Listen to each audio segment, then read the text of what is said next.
Hello, everyone. Thank you so much for inviting me. I'm so happy to be a part of this incredible movement. I come at it from a very strange angle. Found myself here 5 years on, well, actually 41 years on, in a way. So I am first and foremost a musician. I spend a lot of my time not doing music, but doing admin, chasing payments, trying to correct data that's wrong about me, endlessly typing in information, the same information over and over again. And by the time I've done all of the services, I've gone and had a baby, or I've written a new song, so then I have to change it all again. So this really journey began out of frustration.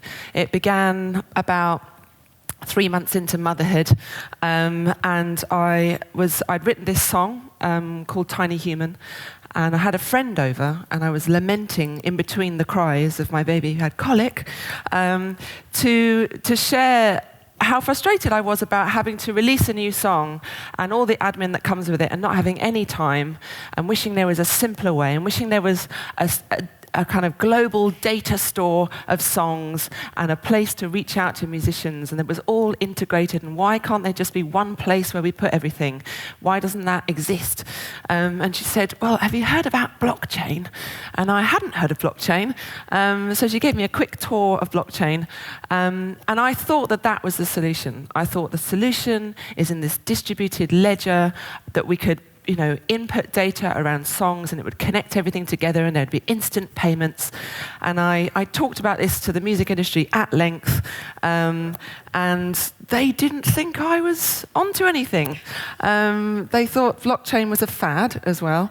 But actually I realized that what I was trying to propose was too big, too far away, and actually we need to get a step closer. We need to start with the self. We need to start with the data about me as a musician. If I can get that right, then I can start to kind of build into this future hope of what the music ecosystem could be. Something sustainable, something fair, something transparent. Because we have this beautiful thing called music, which has a very ugly home, an industry that doesn't really support the music makers, and it gets worse and worse the more fragmented it becomes. But like everything, we kind of reach a point of real dissatisfaction, and then hopefully we find an answer in there. So there's a little movement going on, a kind of quiet revolution amongst music makers to help pull this future further closer towards us.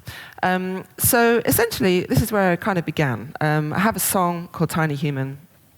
That's me in a shower. Generally what you get on DSPs like Spotify or Deezer or whatever is my name, the name of the song, it wasn't connected to an album, when it was released, and the time. That's all you're going to get. So that's the only way that anyone can find that song. Except the reality is there's all of this data around just that song. There's probably even more than that. Let's just begin with the correct lyrics. There's lots of incorrect lyrics out there, which I have to then go and correct as it gets distributed wrongly around the planet. And maybe that's not so annoying for you, but that's really annoying for me. And I just want to be recognized as the writer, perhaps, or perhaps it's somebody else's song that I might be singing. Here I've got some recording credits, so this is, everyone else who was involved in this song, I only get, I get acknowledged mostly because I'm the person on the front cover, but there's a huge iceberg, of people connected to that tip up there at the top. So you've got the violin, you've got viola, you've got the cello, got the trombone, French horn, loads of things. My assistant engineer, studio manager, all these people who are a big part of my life and a big part of the success of my career, but they never get a word in, they never get acknowledged. There's no way for them to be connected to the songs anymore. There's no liner notes. We don't have liner notes like we used to, and they're not linked, they're not hyperlinked to anything, they're just kind of dead ends of names.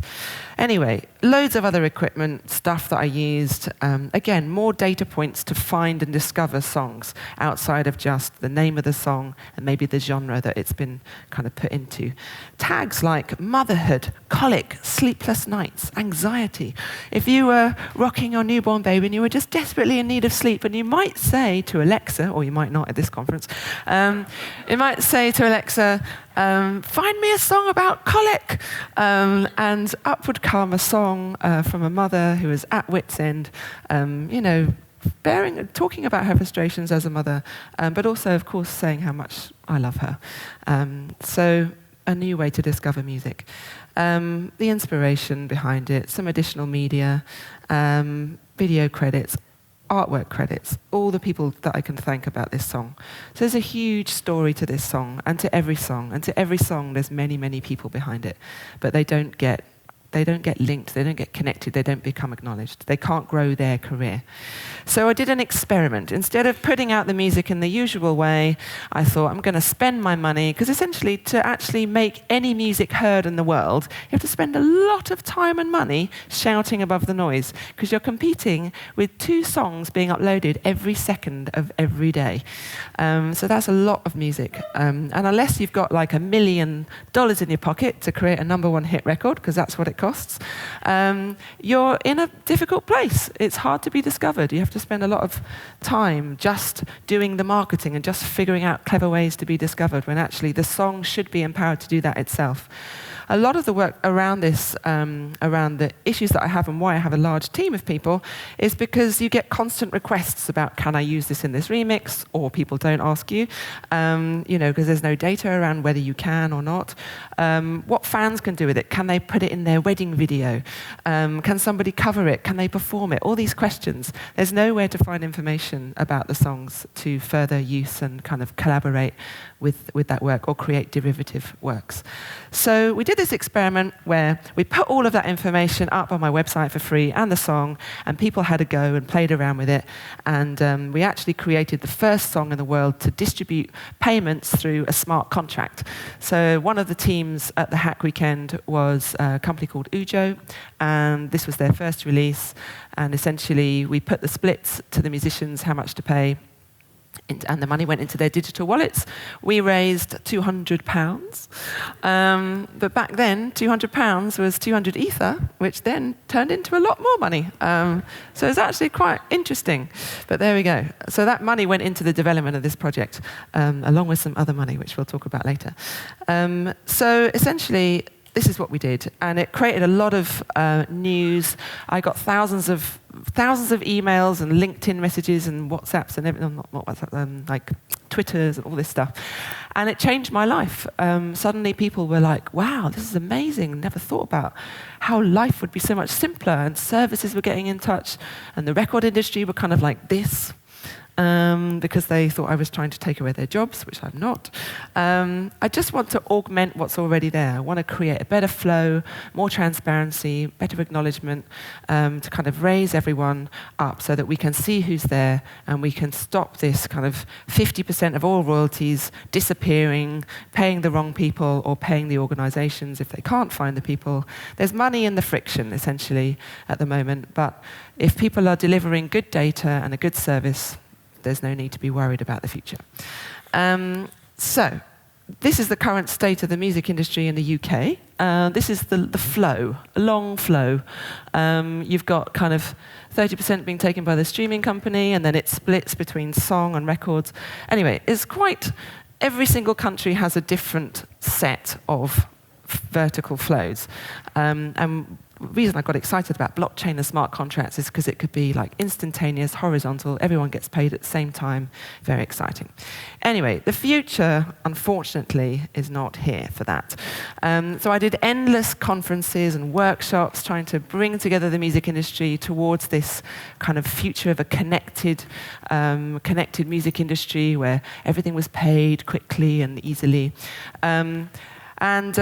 And because I wanted to also describe, because I started to do conferences that were outside the music industry, and I realized I got more success from people also dealing with value chain issues and around identity as well. Where are these endpoints? What do they link to? So we did this project called Life of a Song. If you're interested in how money is shared around and how it comes in, and what is digital versus live versus physical digital, what is all of this? Here, look, I'll just go down to digital. So the last payment, in total, 184,000 from digital. Except it's difficult to exactly know. We got about 5% into the data about that song before we gave up. We tried to get information from the labels and the collection societies, but we're really, really limited. And this is the problem that we have, is that there's just no truth to what happens to a song, and the flow can take 2 to 3 years to come into the bank account. I agree that this doesn't look so bad for a musician. Oh, you poor thing, you got £105,000 for that song. But this is my most famous song, and actually the reality is that as streaming has become more and more, you'll see in the data that it gets less and less over the years because of the streaming. Anyway, I'm not worried about that because I'm excited about the future. So what we did was we went on tour and we talked to thousands of musicians all around the world. We went to different cities. We wanted to share this vision of the music industry, to try to bring together musicians to put their foot forward and start this project with us. So it's a grassroots organization, and we're basically gathering ambassadors and musicians all around, talking about data, talking about identity, because the music industry is actually really just a music industry mainly around songs, because that's where the organized data is. It's around, the licensing of that song sits in these mainly 3 big labels, and then there's some publishing labels, and then there's some collection societies. But essentially, a lot of these songs exist within the labels, and that's who the services do the business with. But we don't know really what business goes on there. We see tiny little percentages. But the thing is, in my life, my income is actually around some music for theatre, or doing a commission for Sennheiser or IBM or Intel. So I get a lot of commission work, which is outside of the music industry that people talk about. And that's where all the innovation is, because that is my individual, unique intersections of my passions and my talents and my skills and my projects. That's where I get the business.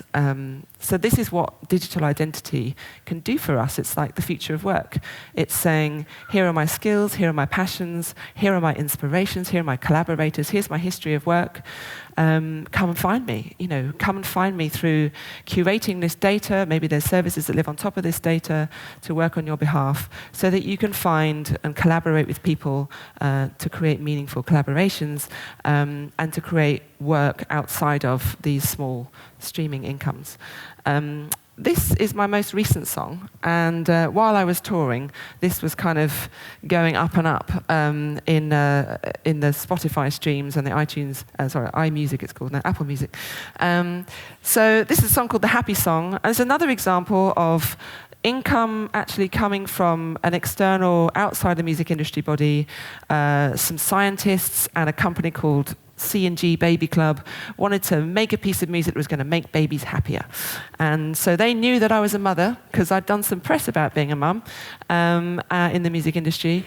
And so I got offered this job, which paid really well, and I really enjoyed it. And I worked with 50 under 2s, and I created this piece of music that does make babies happier. So here we go. This is what it sounds like. It's pretty fun. Nobody's seen this video yet. That's my daughter. That's her first laugh. There we go. Woohoo! That's Dad whistling. Okay. Eventually you'll see a badger. That's her favourite toy. Anyway, the reason why I'm talking about this is because this song is essentially tagged. It's not tagged. I mean, it doesn't have information, metadata attached to the song, but everybody knows, who knows, that this song makes your child happier. So essentially, it's been data tagged. It's been meta tagged in a way. And so as a result of that, people know about this song. They found this song because of the tagging of that. So if we as musicians can kind of extend ourselves into our songs, there's Badger. If we can extend ourselves into our songs and create more links into the work by basically helping to tune out the noise and kind of focusing into the signal of what specific piece of music you want to hear at one specific time, then it's going to lead to us. But the thing is, we don't have a place. So this is, again, why we're now developing, thanks to Citra, this project called the Creative Passport. Because I didn't expect 5 years ago, in my frustrations and in my laments in Forbes magazine, that I would end up, helping to build this identity platform. But I realized as I went to countless conferences that actually, and music, with music services and fans and musicians, that the problem was that we're not integrated. We have no way to do business with the industry in a standardized way, where at the end of an email, or maybe they'll find a manager or a tour promoter or someone, but we're nowhere. But we're everywhere. There's 20 million of us, apparently, in the world, but yet we're nowhere to be seen and to be open for business. So we're developing this very early stages, and we're going to launch this in Q1, but I'll just give you a little taster of it. So thanks to Sutra and the IHAM project, we're basically one of the members of this group of people looking into digital identity and security and data and money around the data. And we're really excited about it because we know nothing about that. I'm just a musician. So I've found myself in this place, and we've pulled together a group of people, but we know we've got a lot to learn, and we're looking forward to working more with the group and beyond, and you guys maybe. So here's an example. So I put in all of the stuff about me as a musician, whatever that could be. It could be my equipment, it could be that I'm a mother, it could be I'm a board director of something. So in here, I put all of my information. At the moment, this sits across all different platforms, in all different Google Docs, wherever. It doesn't really do anything. It's just sat there awkwardly hidden from anything useful. So the idea, the promise to music makers is that we're going to make this active, with your permission, you decide what is public and private. You decide that you want your biography to be shared with GigSeeker or Streamliner. You would decide that you want Tidal to see that biography. You would decide maybe if you want your date of birth or not. You want to set your current location. Here I am. Imagine if that was now set to current location. No, do you know what? Maybe I'll just make this full. Sorry about that. That's better. A little bit. So right now, current location says Helsinki, MyData conference opening keynote, Mycelia, Citra, Creative Passport, designer, Paula Malleus. She made my clothes. She's from Helsinki.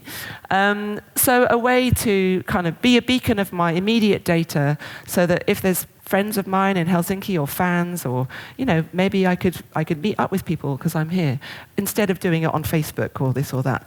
It makes sense for me to do it from one point.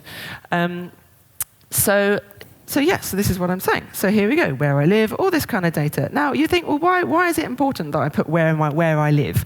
But there might be, an organisation out there who's looking for a piece of music, and they specifically want it to be from East London, the demographic of over 40 with child, who likes, I don't know, nanotechnology. Then they wouldn't find me. But they might find somebody else. And it's this exact kind of tuning into that unique data, which is going to be the future of our discovery of our, of ourselves by way of our data self, 24/7, working on our behalf, on our terms, reaching out to all of those APIs to find us these collaborators and these potential, commissions and the things which actually make us money. Because streaming is never really going to make us money. There's going to be, every second there's going to be another 2 songs, every second. Whereas it's those kind of outlier jobs which do always bring in the money, which musicians always do. But there's no innovation around that because there's no data. There's no place to scrape that data from to work for on our behalf. So here, roles, all kinds of things. Board directors, ambassadors of Drake Music. That's musicians with disabilities. Great organisation that I support. Social accounts, studio equipment. You might want to rent out some equipment. You might want to lend it out to somebody, or you need something, or you might want to create a carnet of equipment. Anyway, there's so many things that you could do. I will bore you for the next 10 hours if you want to ask me. Inspiration. So imagine, instead of going onto a service, you can have what music sounds like Imogen Heap? Nothing sounds like Imogen Heap, no. I don't know what they put, like Fiona Apple or something, I don't know, Gem. And so you'll just discover the same old things that the algorithms think that you're going to like because you like that music. But actually, maybe you like very eclectic things. Maybe you'd like to know what I listen to. Maybe you'd like to discover, who's Imogen Heap inspired by? And you'd discover some artists that you don't know. Nick Ryan, Tim Exile, Guy Sigsworth, Zoe Keating, John Hopkins, Leo Abrahams. So I might share that with somebody like Tidal, for example. So Tidal, very interested in this. But instead of them just kind of getting it for free, maybe they monetize. Maybe I monetize that information because that's going to bring, new users to their site. It's taken me time to type that information in, and it's going to bring them opportunities and new users. So there's all kinds of interesting things that we could do with this data. And it goes on, and it goes on. And so here, it could be a way that we pre-populate these creative passports by scraping data that already exists in other data sets. So Music Brains is an example. So there you could go in, you could say, actually, that's not my country of origin, or I don't want to represent myself as female, or, whatever it is, lifespan, I don't know, I don't know. But you basically can go in and just decide, yes, no, yes, no. Or maybe you want to then take your name. So if somebody clicks on your name in Music Brains, they could actually map it to your name in your creative passport. So they could actually link back to your actual creative passport, or you could lasso all versions of yourself that people call you with an E, with a double E, and link it to your profile. Anyway, this is very early days, but we're quite excited because I think this data, getting to the bottom of this so that we can build this ecosystem, this whole new marketplace can flourish. Hopefully we can start to experiment in the idea of an incentive economy instead of just like endless noise of advertising and marketing, that actually within the Creative Passport network, connecting to services and third-party services, that we can start to think about I want to see what microphones are on offer today because I need a new microphone. And you might get all of these adverts around a microphone, but the people that are selling the microphone know that you're going to read it. So instead of paying some company to kind of blanket spread that thing about a microphone, they pay me to read it. My valuable time gets paid for. And I'm more likely to buy a microphone if I want to buy a microphone. So we're quite excited about that, lessening the noise, kind of signal to noise, our unique selves being celebrated to generate work rather than the opposite, which the music industry tends to support, which is the same again, the same again. And that's what we have to kind of live up to.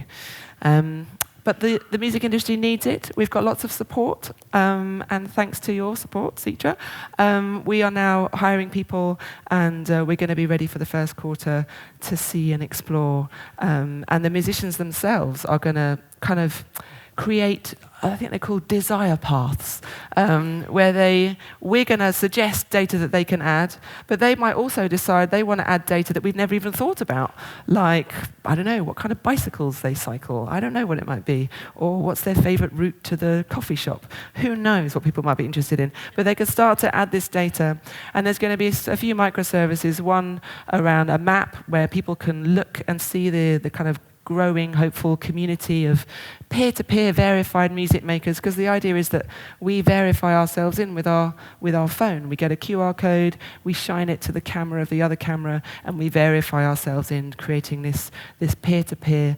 musician-to-musician, growing our own truth network. And then within that, building into the existing industry, adding in our logins and our identifiers with the other systems, bringing them back home.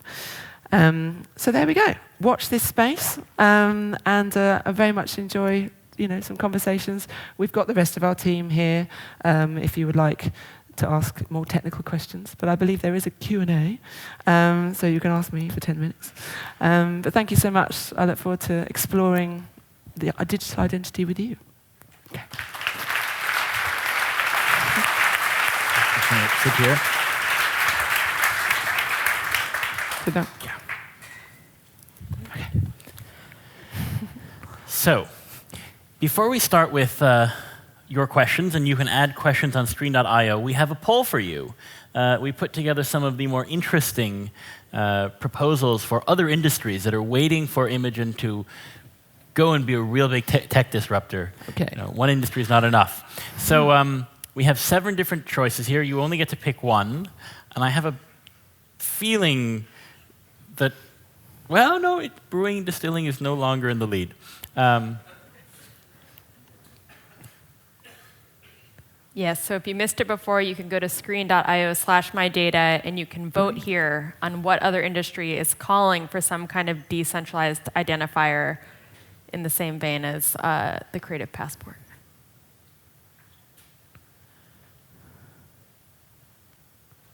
OK, so as the results come in, again, we are monitoring screen.io, and this is going to be your chance to ask questions directly to Imogen, and we'll be asking her some of them. So you can go ahead and type your questions in there. And I think we're going to go ahead and close the poll. It looks like the sovereign victor of the poll is publishing in other media, with pharma and medicine being a pretty close second. Governments, financial services. And I'm disappointed that brewing and distilling didn't get more. So I'm going to go ahead and start with one of these screen.io questions. The question is, how do you see the role of reputation in mycelia? Are you building other trust elements? Yeah, so what we hope to do, obviously we've got a lot to do, and we're trying to pick and choose what we can. We're building, in the beginning, we're working with companies that we do trust, that have our interests at heart and that share our values. So we begin there, and together we are going to have a lot of things to figure out. We hope as much as we can to involve the music makers, but also the management of that help and the management of those ideas, and kind of gathering that together is kind of also a huge cost. So essentially, the idea of I like the idea of the creative passport holder, the individual themselves deciding who are the ones to trust and who not to trust. The idea of kind of knowledge share around, who are the good players, essentially. We've all in the music industry had troubles, shall we say, politely, with people in all kinds of situations. The Me Too situations, all that kind of stuff. But there's nowhere to really share that. So the idea that the community can bring that discussion and knowledge sharing around that quite private stuff, but that can also influence the success or non-success of companies who don't say what they do on the tin. But I think individual kind of almost policing of the space. Yeah, I could see that being really powerful, this kind of lateral sharing of data among people making music and ways to connect that so they're not like an individual vis-a-vis the larger corporations. Yeah. And do you think that mycelia is going to move into other adjacent creative areas, or are you more focused really on getting music down? Yeah. First things first, let's get this right. And but we've had tons of people get in touch about photography and journalism and art and film and all kinds of things, and they're all ripe for augmenting and disruption or rethinking. But it all links back to identity. We're specifically focusing on the non-controversial. We're not talking about health. We're not talking about that kind of much more difficult area. In a way, it's fun for us. Not fun, it is fun. But we're lucky in that we can kind of experiment and answer some questions and test stuff out, and protocols and preferences and this and that, patch bays around data and preferences with something that's not kind of life-threatening or could cause trouble in the future if something got out. Although it seems you've hit on a formula in terms of also the data fields that could work for a lot of other creative professionals, maybe not just sort of artists, but lawyers are a kind of creative professional, consultants, etc. There seems to be some hunger here in the audience. Definitely open. It's open source, so we would love people to dive in. We're just limited by what we can contribute to, outside of our own space. But we would love people to run with it. That's what we need. This is such a huge project with such kind of small beginnings, and it could either just suddenly, like wildfire, catch on, and suddenly services and musicians are just going for it because they just love it, or it could be a slow trickle that maybe some other company with loads of money will make it work quicker. But either way, I'm feeling so fragmented, feel so lost out there. My data is everywhere, and I'm kind of nowhere. And as my music and my persona is such a huge part of my personal life, my being, I feel this necessity to kind of pull it in and try and get some control over it. But also in that control brings so much opportunity and you actually sharing a lot of open data, about oneself, but just on your own terms, in your, with how you want to say something. Yeah. I'm going to go ahead and move on and highlight actually 3 questions at once, but I think they're kind of related, and it's, I think, all related to kind of like what algorithms or APIs you're using. So the one I want to start with is the bottom. Does the individual need to type all of the information into Mycelia, or is some data brought in automatically? And then if that could kind of segue into how, like the next question of what's more interesting, better engagement with fans or the possibility of direct licensing? Again, I see that as potentially connecting to the idea of like what APIs you're sharing with. And then in terms of search and discovery, would you add a serendipity factor? Like, how would you create the algorithms? Yes. Well, first of all, it's called, Mycelia is more like the idea of the big ecosystem and the grand plan, and more like a hub of knowledge sharing, and Creative Passport is the thing.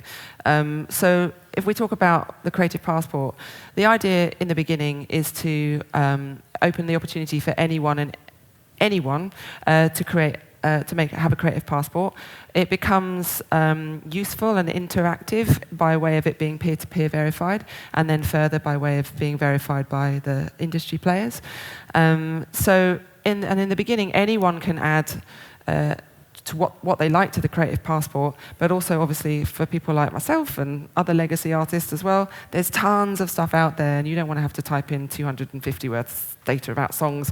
But it's not a songs database, it's more data. I mean, it will have information about songs, the idea being that it links to existing data sets, so to kind of pointing to information that already exists to save you from doing it again.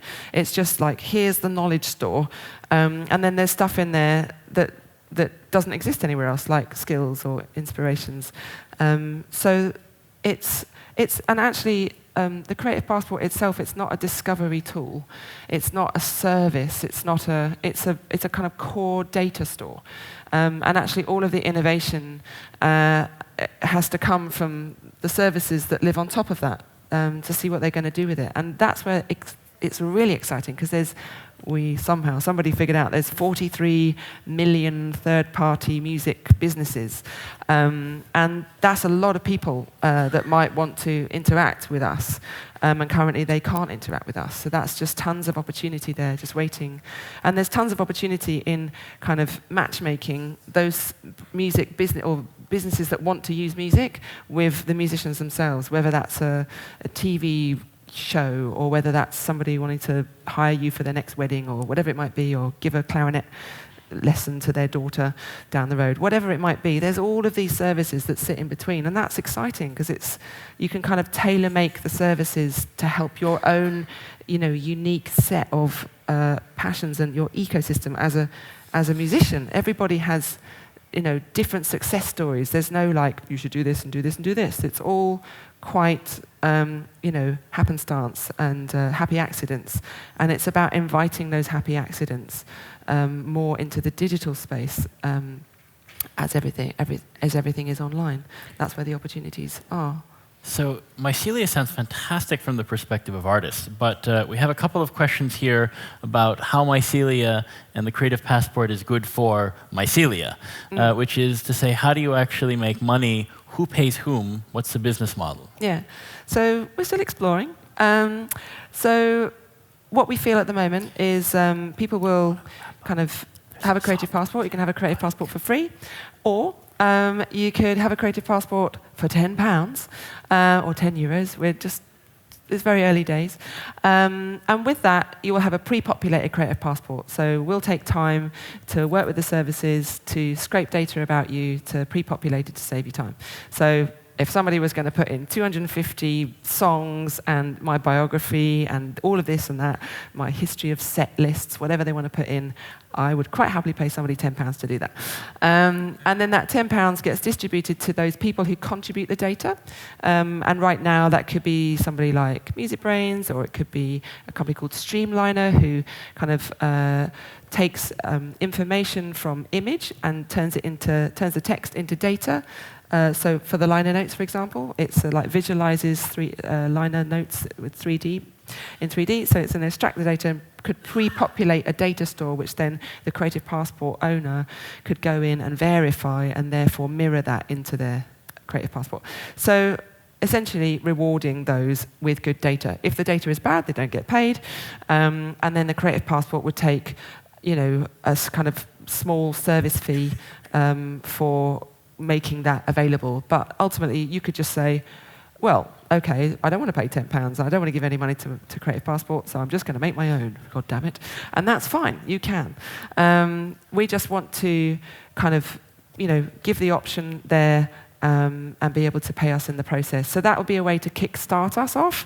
But the ultimate business model would be that we don't get anything. You don't need us. We're just the facilitators. And actually, all of the innovation, all the services that you might want to use come from external services with this really good, healthy competition that has risen up from all this data and all these new music makers who are open for business.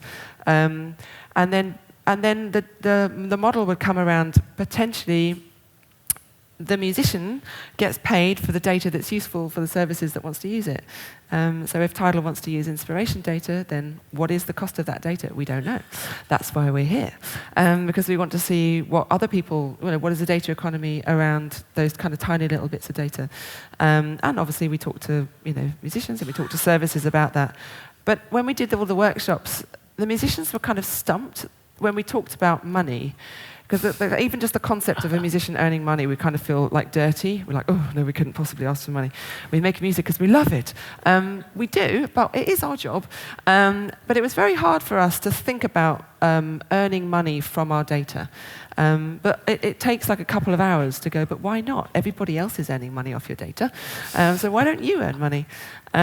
So yeah, we have some ideas around that. And it will obviously ebb and flow, and we'll be totally transparent about where the money's going. But in the future, what I would love to see is the musicians storing little bits of that money that they're getting from the data that they're sharing to kind of, fill the system, and that they might pocket that away. And then we might see new music industry services coming into play that need funding, and that we might micro-fund them to kind of, come around full circle and keep it in the, within the music community, instead of music services having to go to, very wealthy people or organisations outside of the music industry, and the money going out there and creating an imbalance and less money for the music makers ultimately. So I think there's real hope in identifying the gaps in the system, and that then the musician would help fund those. So hopefully no music service that's any good will ever have to be left by the wayside again, if we've got anything to do with it. Yeah, so we do have to wrap up, but can you quickly say, there are a lot of people asking if you'll be around longer at the conference. Will you be around longer for this event? And if not, how can people find you and reach out in case they might want to work with you on these kind of related projects? So yes, please reach out to me. You can reach out to me at, where's Carlotta gone? Because I always forget. It's just Imogen at myceliaformusic.co.uk. Or Imogen at ImogenHeap.com, which is the one that I read all the time. Please do that as well. No, Imogen at ImogenHeap.com is my email address. Also, my team read that. And then if you want to get in touch with the team from the tech side, or our CEO, Carlotta, over there, then we'll put you in touch. As I say, we are kind of limited to what we can receive and what we can respond, because we're a small team. But we'd be very grateful. So please get in touch. Amazing. And I will be around, yes. Oh, great. Okay, thank you so much. All right. That was amazing. Thank you.